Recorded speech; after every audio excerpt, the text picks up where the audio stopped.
Rotem Ayman, prego, raggiungici.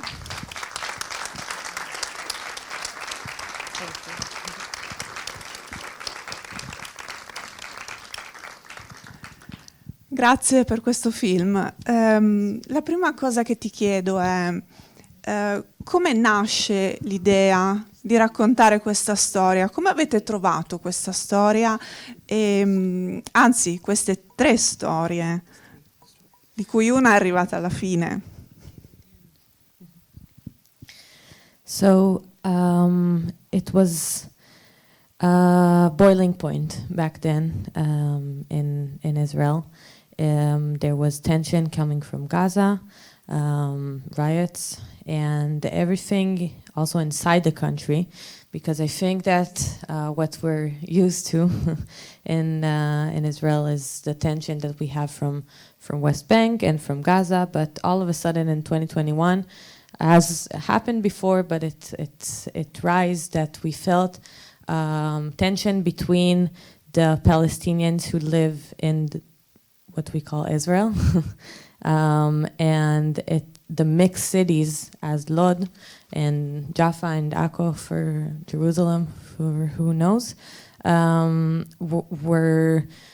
where people live next to each other, but not in the most peaceful way that we imagine people living next to each other. They literally live next to each other. It's like they have the same street, the same neighborhood, but they live very, very separately. They have their schools, they have their synagogue or mosque, they have very, very different lives, even different languages.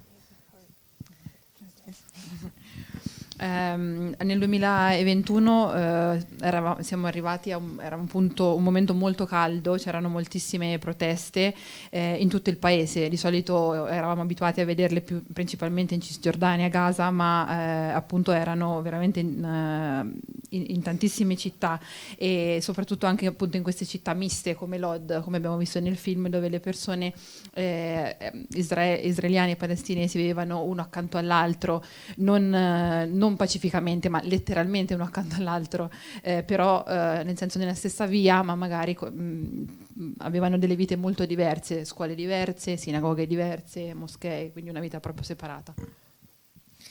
So it really felt like a boiling point at that moment, and it was something that we really wanted to tell about. It felt like a peak point that is important for us as creators, as documentary creators, to be part of and to document.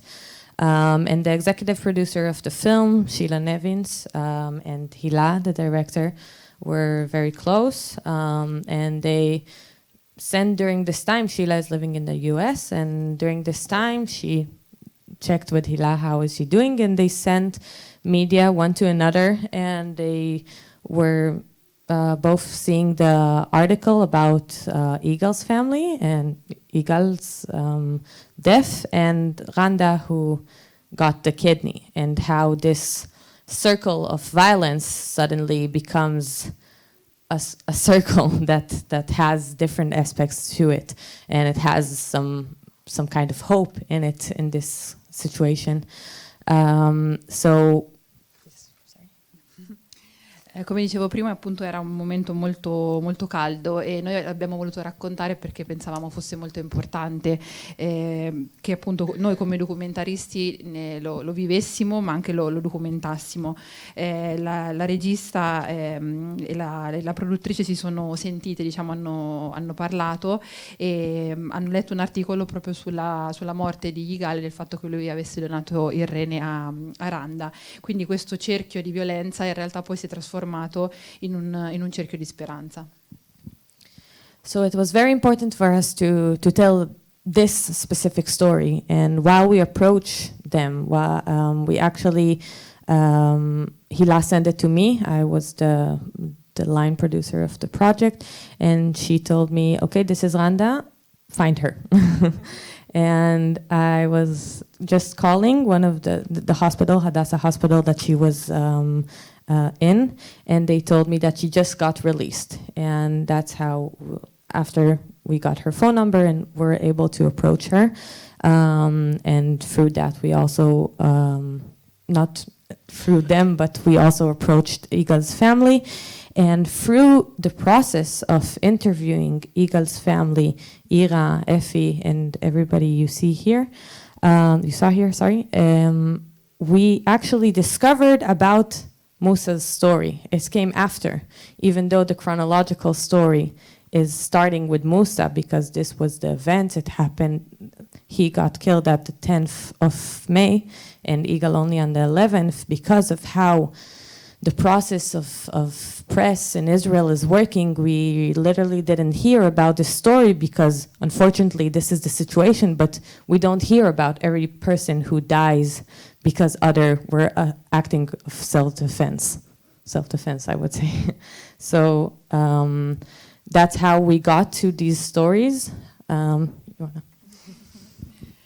Per noi era appunto è stato molto importante raccontare la storia di Yigal, e la regista mi ha chiesto di trovare Randa, così ho chiamato l'ospedale dove era stata ricoverata, mi hanno detto che era già uscita, quindi ho trovato il suo numero di telefono, l'ho trovata, l'ho contattata, e poi abbiamo contattato anche la famiglia di Yigal, e mentre intervistavamo la famiglia di Yigal abbiamo scoperto la storia di Musa, che in realtà che è successa prima della morte di Yigal, anche se nel film, abbiamo scoperto la storia di Musa dopo, anche se in realtà nel film la sua storia viene prima, perché la sua morte è appunto il 10 maggio, mentre quella di Yigal l'11.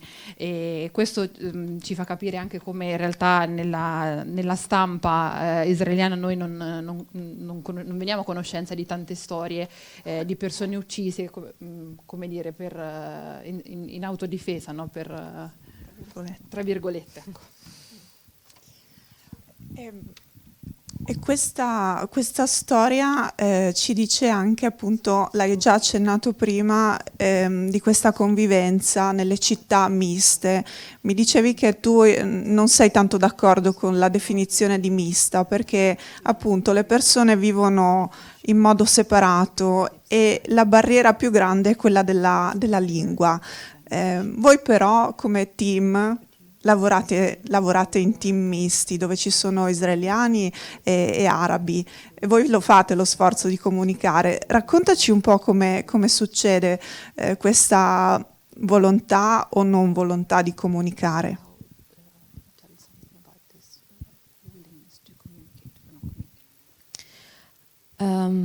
So we are trying, especially in Arabic speaking or Arabic and Hebrew like this one, films, we are trying to be as diverse as the crew can get, especially if we film in East Jerusalem, for example, and unfortunately, as part of the barriers in this country, Jewish people don't study Hebrew in schools, don't study Arabic in schools. So I myself don't speak Arabic so well, even though I tried to study a few times when I was older. But I think that if we're talking about barriers, making mandatory studying from a young age, as we study English, for example, and my English is pretty good, so it could be different. I could speak now the same way Arabic, and I think that is a very big difference and very big, again, barrier that is affecting all the conflict, if to go the bigger way, and also the daily communication. So yes, I think it's a big part of it. And about the crew, we are trying to make it diverse as it can be. In this film, we have 2 DOPs, one who filmed all the Arabic-speaking parts and one who filmed the Hebrew-speaking parts. And they collaborated together, they talked with each other, thought about the artistic approach and agreed about it together. We had 2 soundmen as well, and it's important, just one. It's important also, I think, for the protagonists in a way, to feel more comfortable in their own environment and language, even though Hila, the director, is not fluent Arabic speaking. So we had also people who helped us in the interviews, but she was there as well. And Randa and Sharihan, her daughter, and Marwa and parents of Musa, they all also speak Hebrew. So for us, it was more easy to communicate with them in some way. Allora noi cerchiamo di mostrare, diciamo, questa diversità soprattutto in film appunto in cui ci sono sia arabi che ebrei, come per esempio anche nei film ambientati a est, Gerusalemme Est. La cosa negativa, diciamo, è che gli ebrei non studiano arabo a scuola, quindi io stessa per esempio non parlo arabo e credo che questo sia un grosso ostacolo, perché appunto se l'avessi potuto studiare a scuola ovviamente lo parlerei bene come parlo per esempio l'inglese, quindi credo che questa sia anche una delle conseguenze, un po' che la conseguenza sia questi problemi di comunicazione proprio anche giornaliera, diciamo.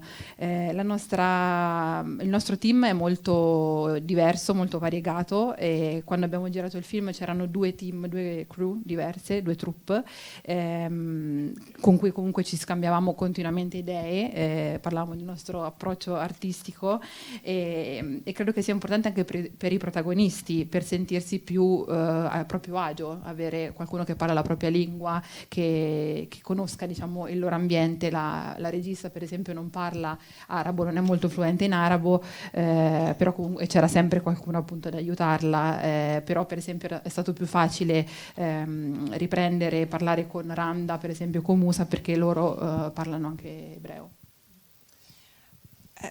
Il momento in cui avete deciso di realizzare questo film, dicevi, vi sembrava quello in cui il conflitto era arrivato al culmine. Purtroppo abbiamo visto cosa è successo dopo il 7 ottobre.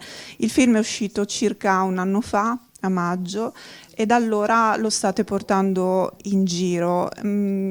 Come cambia per te il significato del film dopo il 7 ottobre?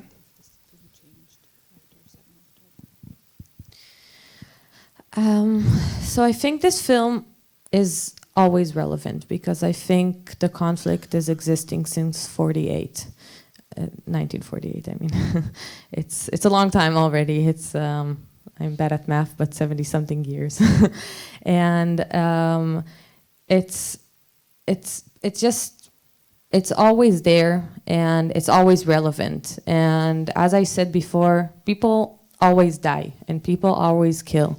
And it's just something that really became some kind of our daily routine. And I'm saying it as an Israeli, but I think Palestinians would agree with me as well, that this is just our life in Israel, Palestine, Gaza, etc.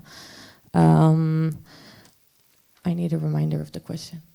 How did the meaning of the film change after 7 October? Thank you.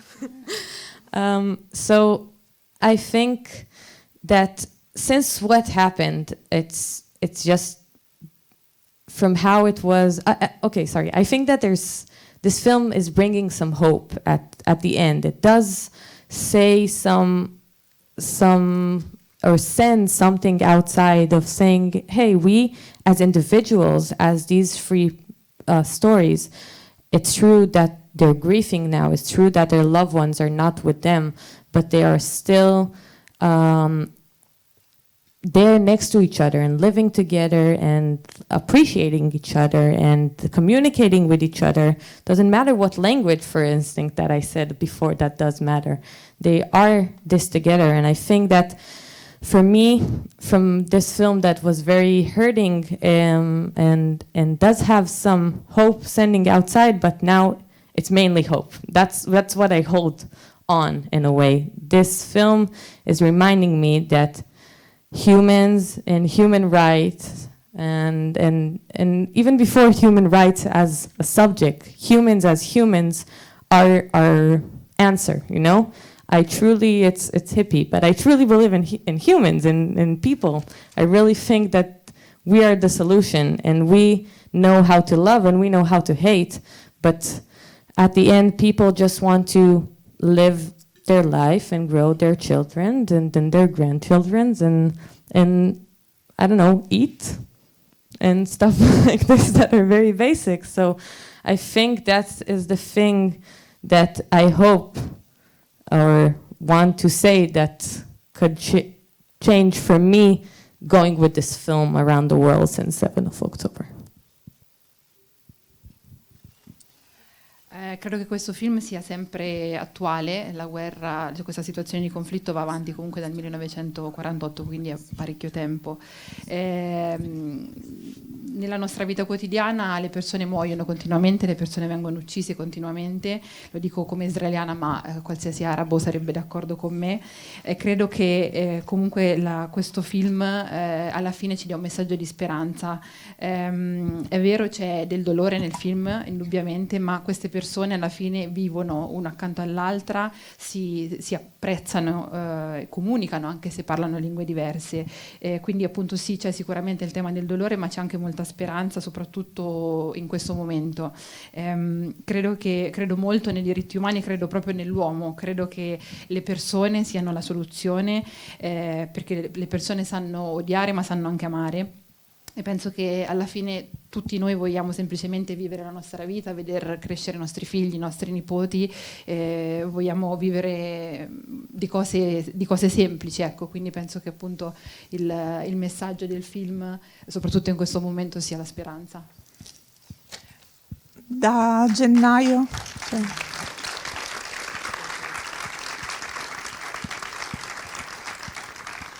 Da gennaio tu non sei più in Israele. Perché questa decisione e immagini il tuo futuro in Israele o lontano da Israele? So since January 1st, me and my partner that is here, we lived Israel.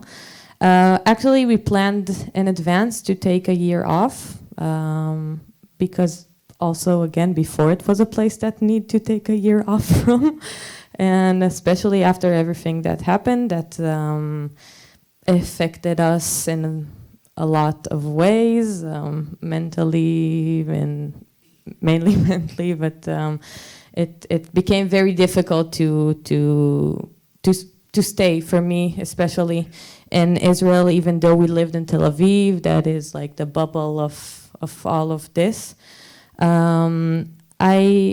We've been traveling Europe the past 4 months, and just literally taking a break from all this madness. We're not sure yet where we will be based from now on. For me, it feels more reasonable to find myself in Europe in the next period of time. I think I would never say forever. I don't know. My grandma, who I'm very connected to, is alive and and lives in Israel. And my parents, my siblings, it's my friends, my childhood friends. My life is there in a way, but my moral, in a way, my beliefs are not there. I think the society at the moment is in a very big crisis, and I think that for me personally, I admire people who are willing to fight for this and to fight for this place, but for me personally, I think it's very difficult, and I didn't find, especially after 7th of October, even though I had thoughts about leaving the country before, I'm having a very hard time to think how I can get over this in a way and to go back and live there in this, as I said before, it's a bubble because it's always tense, it's always some kind of war. You can call it military operations, you can call it riots, you can call it whatever, but it's there. It's a violent community of living. Sì, dal 1 gennaio io e il mio partner, che tra l'altro è qui in sala, abbiamo lasciato Israele. Avevamo già pianificato di prenderci un anno sabbatico, diciamo, ma gli avvenimenti appunto del 7 ottobre ci hanno colpito molto, soprattutto a livello mentale, quindi per me in particolare era molto difficile rimanere lì, anche se Tel Aviv, che è la città da dove vengo io, è un po' una bolla, diciamo. Quindi sono 4 mesi che stiamo viaggiando per l'Europa, proprio per staccarci, diciamo, da tutta questa situazione delirante. Non so dove ci stanzieremo, dove andremo, credo mi sento più a mio agio, diciamo, in Europa, ma non sarà sicuramente per sempre, anche perché comunque la mia famiglia, i miei amici, la mia vita, diciamo, è Israele, però la mia morale, diciamo, i miei valori non sono in Israele. La società, in questo momento la società israeliana attraversa una grandissima crisi e io ammiro chi è rimasto in Israele per lottare per Israele, però per me è davvero molto difficile e soprattutto dopo appunto il 7 ottobre non so se potrò effettivamente superare questa situazione e tornare a vivere lì, perché comunque è una situazione tesa, c'è costantemente una situazione, una società violenta, chiamiamola guerra, chiamiamola proteste, chiamiamole operazioni militari, ma comunque sempre violenza.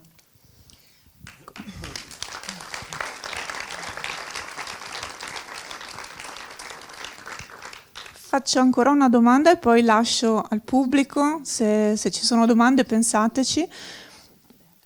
Ti chiedo se ci puoi spiegare meglio che cosa intendi quando dici che la società è in crisi. Cioè come si vive adesso, come vivono quotidianamente le persone in Israele?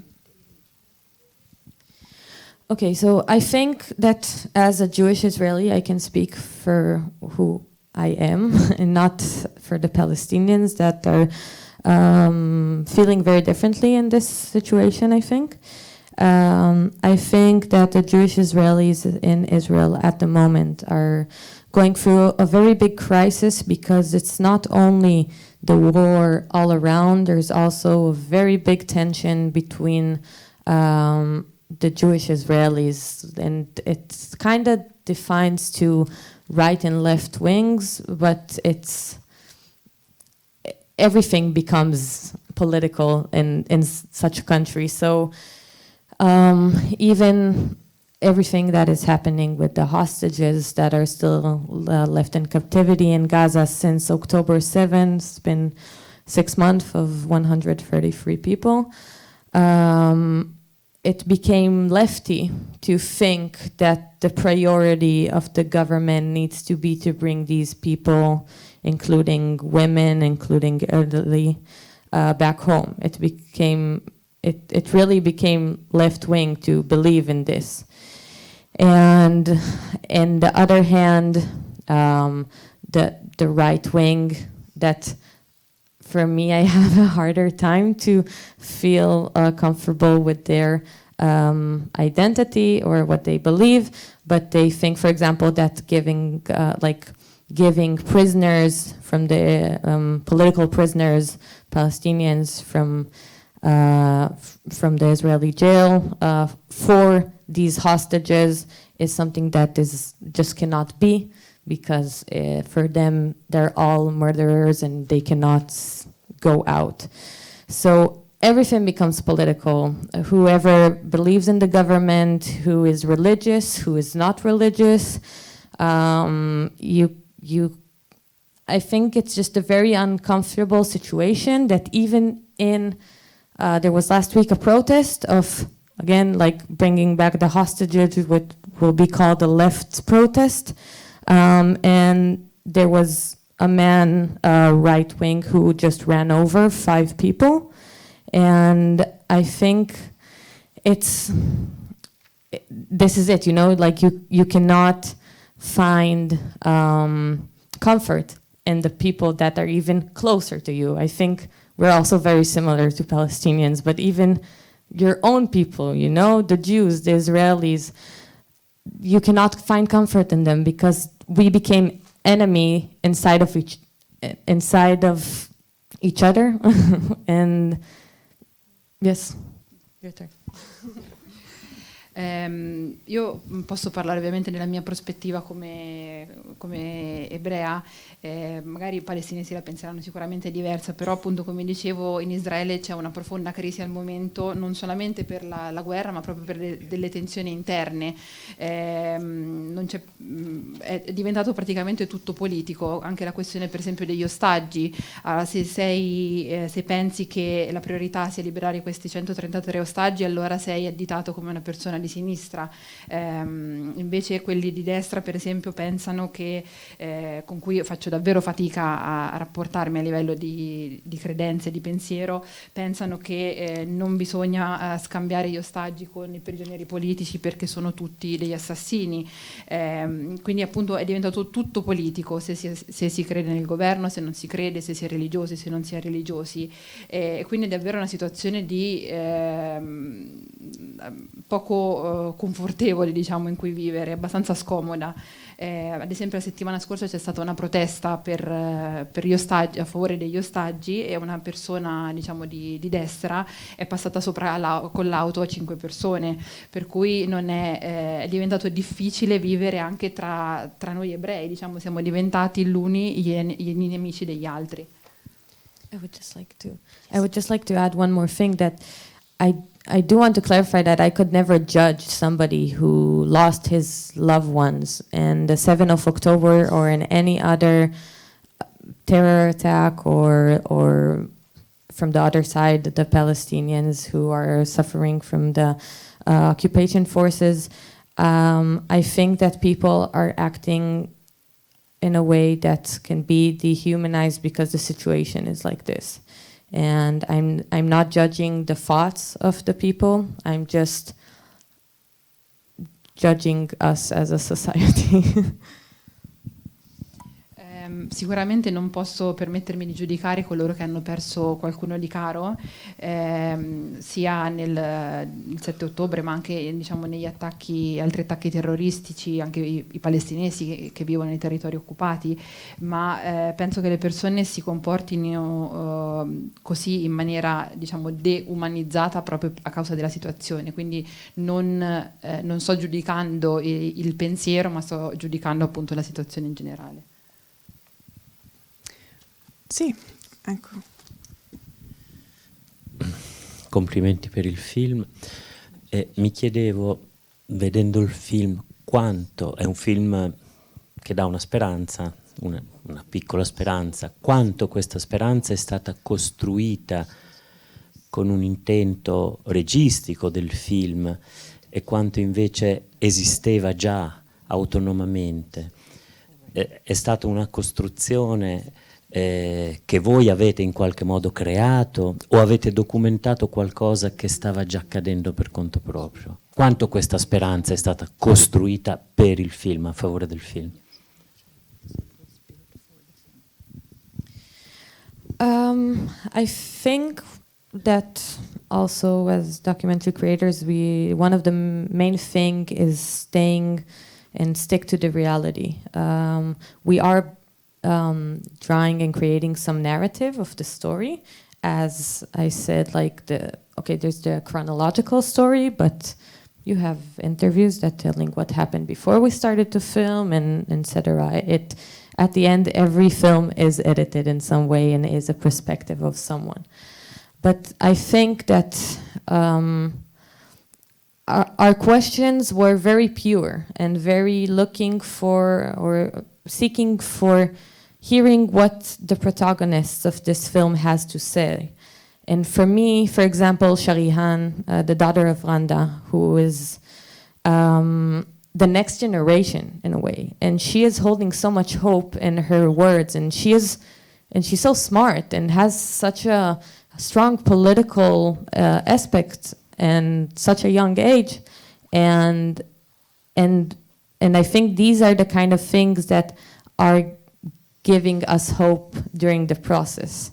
And I think, again, for us as Jewish creators, Hila and me, just to be able to connect to such amazing people like Marwa, like Musa's parent, like Sharihan, like Randa, this gives us hope personally, and I think that everything that came after it is just what the connection between us and the protagonist created into this film. Noi come documentaristi dobbiamo attenerci alla realtà, ovviamente dobbiamo creare anche una narrativa, una storia, e alla fine un film è sempre un'opera editata che offre la prospettiva di qualcuno. Le nostre domande però inizialmente sono state domande pure, volevamo semplicemente ascoltare le storie di questi protagonisti. Per esempio la figlia di Randa rappresenta un po' la prossima generazione, le generazioni future piene di speranza, è una ragazza molto intelligente, con delle idee politiche molto forti anche se è molto giovane, e questo è quello che alla fine ci dà speranza. E noi come appunto creativi ebrei abbiamo avuto la possibilità di creare un rapporto con queste persone, con la famiglia di Musa per esempio, con Randa, e tutto questo ci ha dato speranza, perché alla fine è proprio il rapporto con le persone che dà questa speranza. C'è qualche altra domanda? Non abbiamo molto tempo più, ma vedo che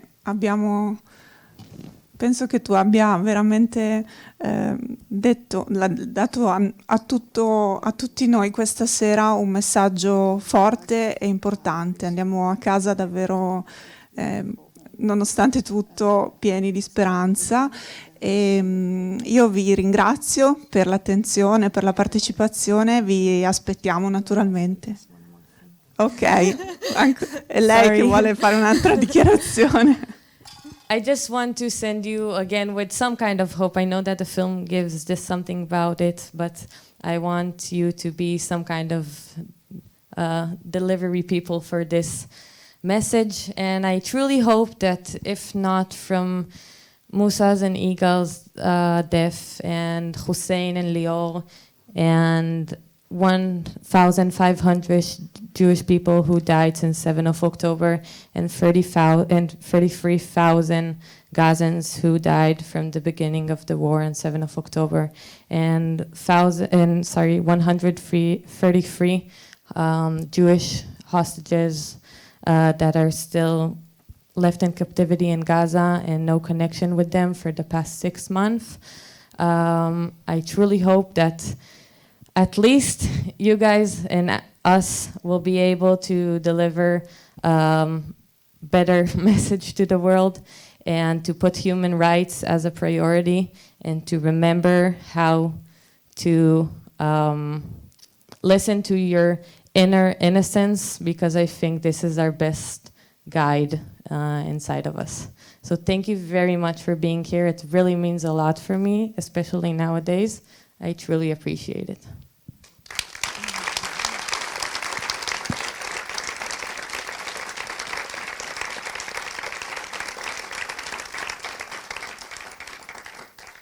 Spero che siate i messaggeri di un messaggio di pace, di speranza, anche nonostante appunto le morti di Musa, di Yigal, di 1500 ebrei, di 33.000 abitanti di Gaza e di 133 ostaggi.